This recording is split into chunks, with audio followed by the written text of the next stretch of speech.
इस गीता के संदर्भ में एक बड़ा सुंदर भाव उत्पन्न होता है कि एक समय स्वामी श्री विवेकानंद जी महाराज चूंकि अपनी अमेरिका की यात्रा पर थे, शिकागो में थे, नया नया कोई भारत से सनातन धर्म का उद्घोष करता हुआ व्यक्ति अमेरिका में पहुंचा था। शिकागो में जाकर के उसने धर्म सम्मेलन को संबोधित किया था और उस व्यक्ति का पहला संबोधन उस धर्म सम्मेलन का, मेरे अमेरिका के भाइयों और बहनों, my dear brothers and sisters of America, यह जब संबोधन उस व्यक्ति ने दिया तो कम से कम 15 सेकंड्स तक, 15 से 20 सेकंड्स तक वह हॉल तालियों की गूंज से गड़गड़ाता रहा।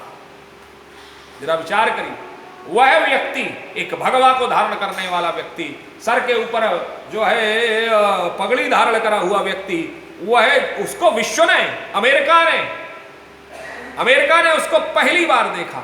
ऐसे व्यक्तित्व को, किसी को जिसने सर के ऊपर पगड़ी पहनी हुई है, जिसने टीका लगाया हुआ है, जिसने गले में रुद्राक्ष की माला पहनी हुई है, जिसने ऊपर से एक गेरुए रंग का वस्त्र धारण किया हुआ है, जिसने नीचे एक कटी वस्त्र को धारण किया हुआ है, जो जब बोलता है तो व्यक्ति मंत्रमुग्ध होकर के सुनता है, जिसके शब्दकोश में शब्दों की कमी नहीं है, जिसकी शब्द शैली पर हर व्यक्ति मोहित है, चाहे स्त्री हो या पुरुष हो, बच्चा हो या बूढ़ा हो, हर किसी को उसकी बात समझ में आती है। ऐसा व्यक्तित्व का धनी स्वामी श्री विवेकानंद जैसी विभूति को पहली बार विश्व ने जब देखा, जब सुना, जाना, तब उसे इस भारत की महत्ता का पता लगा कि भारत क्या है, भारत क्या है।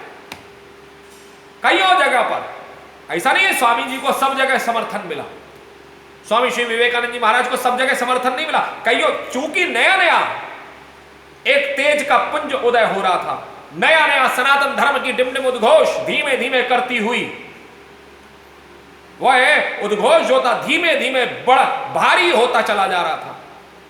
वह सनातन धर्म का बारे में प्रचार प्रसार करने वाला वह व्यक्तित्व को सब जगह समर्थन नहीं मिला।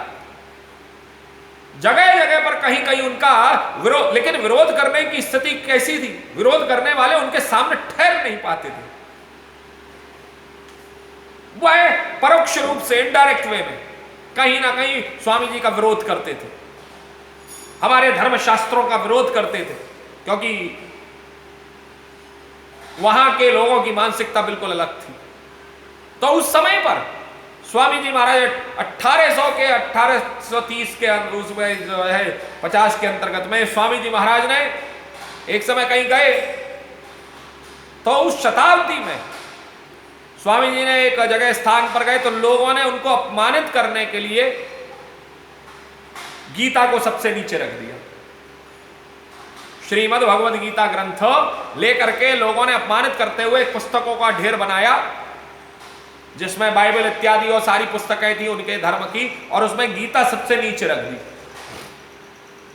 और स्वामी जी को दर्शन कराने लगे।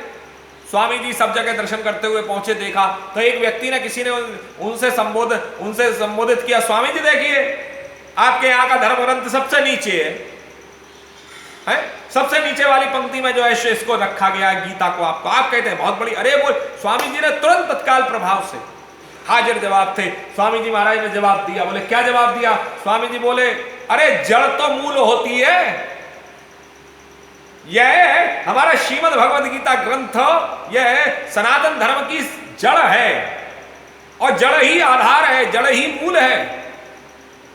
बोले जब तक जड़ मजबूत नहीं होगी तब तक वृक्ष खड़ा नहीं होगा। लोग अचंभित रह गए।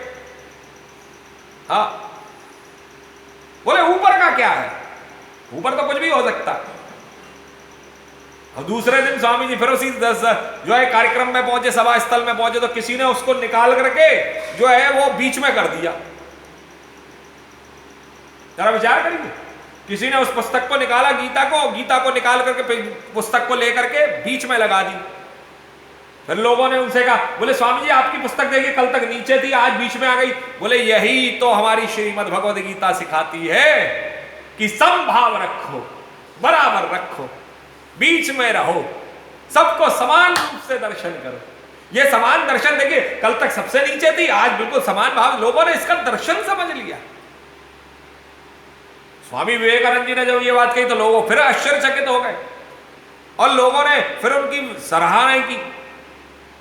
तीसरा दिन फिर उस कार्यक्रम का था तो लोगों ने, किसी ने लेकर के बोले आज देखते हैं स्वामी जी क्या कहते हैं, तो पुस्तक को लेकर के सबसे ऊपर रख दिया। जब सबसे ऊपर रख दिया, स्वामी जी महाराज ने जब देखा, विवेकानंद जी ने जब उस पुस्तक को सबसे, श्रीमद् भगवद गीता को सबसे ऊपर देखा, तो उन्होंने किसी दूसरे के बोलने से पहले ही कहा, ओरे हा, क्या बात है, आज जिस व्यक्ति ने ये काम किया उसने बिल्कुल सही काम किया, क्योंकि ताज हमेशा मस्तक के ऊपर होता है।